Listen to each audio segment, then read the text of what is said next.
അപ്പോൾ pressure check ചെയ്യാൻ പറ്റൂല. ബാറ്ററി കഴിഞ്ഞത് കൊണ്ടാണ്, അല്ലെങ്കിൽ ഞങ്ങൾ ചാർജ്.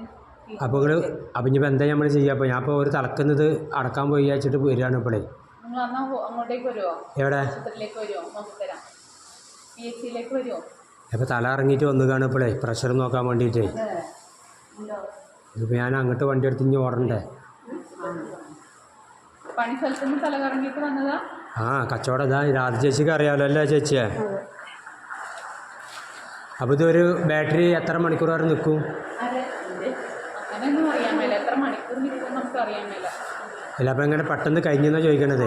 നമ്മുടെ കയ്യിൽ സ്റ്റോക്ക് ഉണ്ട്, അത് കിട്ടും, അത് പറഞ്ഞു ചെയ്യുന്നില്ല. ഇനി അതിൻ്റെ കംപ്ലൈൻ്റ് ആണോ എന്ന് അറിയില്ല. സ്റ്റോക്ക് വേറെ ബാറ്ററി ഉണ്ട്. അപ്പോൾ ഇങ്ങനത്തെ വരുമ്പോൾ അപ്പോൾ നിങ്ങൾ കംപ്ലയിൻറ്റ് ഉണ്ട് പറഞ്ഞാൽ അപ്പോൾ കമ്പനിക്ക് പറഞ്ഞിട്ട് വേറെ നിങ്ങൾ കൊണ്ടിരിക്കണ്ടേ? ഇത്ര പേര് നോക്കിക്കൊണ്ടിരുന്നത് ഇവിടെ ഒരു എത്ര പേര് നോക്കി നമ്മൾ? 25 പേരെ വരെ നോക്കി നമ്മൾ.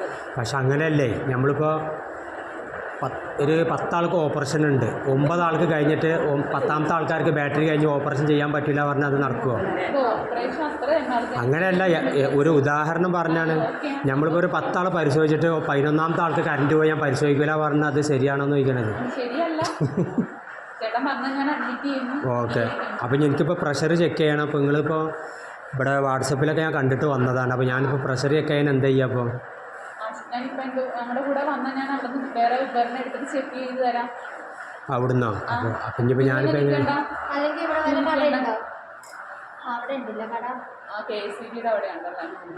അല്ല, ശരിക്കും നിങ്ങൾ അങ്ങനെ ചെയ്യേണ്ടത്. കാരണം ഒരാളെങ്കിൽ ഒരാൾ മടങ്ങിപ്പോയി പറഞ്ഞാൽ നിങ്ങളുടെ അത് വീഴ്ച തന്നെയാണ്. Okay okay. കാരണം എന്താ പറയുക, ബാറ്ററി കാരണം ഒന്ന് സപ്പോർട്ട് ചെയ്യണത് ഒന്നും കൂടി നിങ്ങൾ വെക്കണം.